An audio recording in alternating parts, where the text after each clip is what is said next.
Vamos a hablar de un peligro médico que es muy común, pero que, curiosamente, a menudo pasa totalmente desapercibido. Es una de esas amenazas que se esconden a plena vista.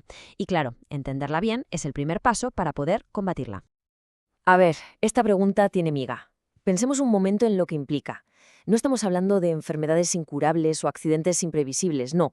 Hablamos de la causa de muerte más común que en teoría se podría haber evitado y que aún así ocurre dentro de los propios hospitales. Es tremendo.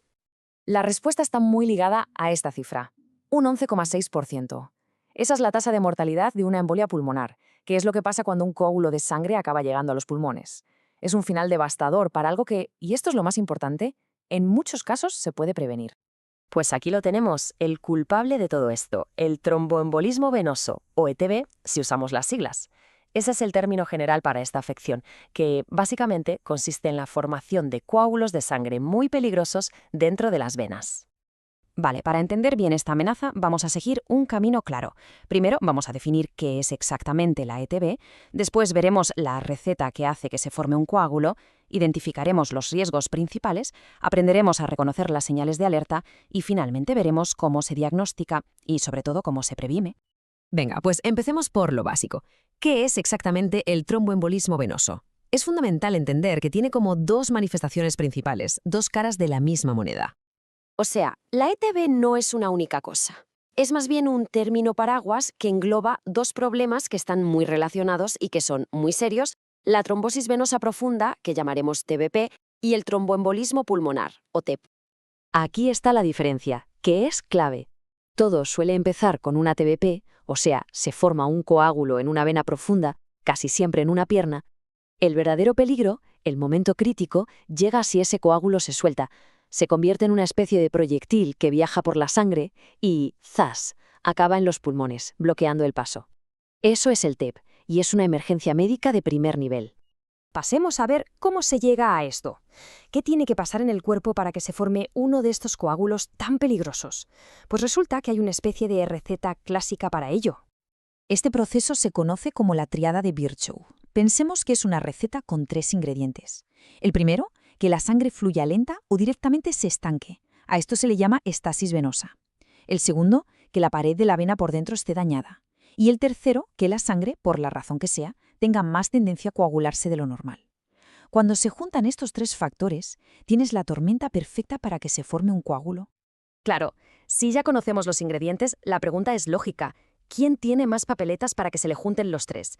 Vamos a echar un vistazo a los principales factores de riesgo. Hay situaciones que, disparan el riesgo de una forma increíble. Hablamos de una cirugía importante, sobre todo las de traumatología, como una de cadera o rodilla. También los golpes fuertes, traumatismos graves, la inmovilidad, estar en un hospital y, por supuesto, tener cáncer o estar en tratamiento con quimioterapia son desencadenantes muy, muy potentes. Pero ojo, que el riesgo no está solo en el hospital, ¿eh? Hay etapas en la vida, como el embarazo y el posparto, que multiplican el riesgo. Y luego hay otros factores del día a día, como usar anticonceptivos orales, la obesidad, esos viajes larguísimos en coche o avión sin moverse y, como no, el tabaco. Y aquí es donde la cosa se pone seria, porque los riesgos no es que se sumen, es que se multiplican. Fijaos en este dato. Las mujeres con obesidad, que además usan anticonceptivos orales, tienen un riesgo de ETB 10 veces mayor que las que no tienen ninguno de esos factores. 10 veces. Es un efecto combinado potentísimo. Hablemos un momento de los viajes, que no es ninguna leyenda urbana. El riesgo es muy real y aumenta con las horas. Por cada 2 horas de viaje, el riesgo de que se forme un coágulo sube un 18%. Es que es lógico, la inmovilidad durante mucho tiempo es el escenario perfecto para que la sangre se estanque. Bueno, llegamos a la que quizás sea la parte más importante de todas, saber reconocer las señales de advertencia. Porque los síntomas son muy distintos si el coágulo está en la pierna o si ya ha hecho el viaje hasta el pulmón. A ver, para una trombosis venosa profunda en la pierna, las señales claves suelen aparecer en una sola pierna, no en las dos. Hay que fijarse si hay hinchazón, si hay dolor o sensibilidad, que a veces parece un simple calambre, si la piel de esa zona está más caliente de lo normal o si se ve roja o con un color extraño. Pero si el coágulo llega a los pulmones, la cosa cambia por completo y se convierte en una emergencia. De repente, falta el aire, y mucho. Aparece un dolor agudo en el pecho, que encima empeora al respirar hondo. El corazón se acelera, hay una tos que no sabes de dónde viene, a veces incluso con un poco de sangre, y mareos o hasta un desmayo. Ante esto hay que buscar ayuda médica inmediatamente. Muy bien, ya hemos definido la amenaza y sus síntomas. Ahora vamos a pasar a la acción. ¿Cómo se confirma que es esto lo que pasa? Y lo que es más importante, ¿cómo se puede prevenir? El diagnóstico es un proceso de varios pasos. Empieza con una evaluación clínica, donde el médico usa a menudo escalas de puntuación como la de Wells. Un análisis de sangre, el famoso dímero D, puede ayudar mucho a descartar que haya un coágulo. Y ya la confirmación definitiva suele venir con pruebas de imagen, una ecografía de la pierna o un TAC del tórax. Al final, lo más importante, el punto crucial, es que la prevención es nuestra mejor herramienta. Y las estrategias son bastante directas, la verdad. Primero, moverse. Levantarse, caminar a menudo, sobre todo en viajes largos o si se está mucho tiempo sentado. Segundo, hidratarse bien. Beber agua ayuda a que la sangre fluya mejor.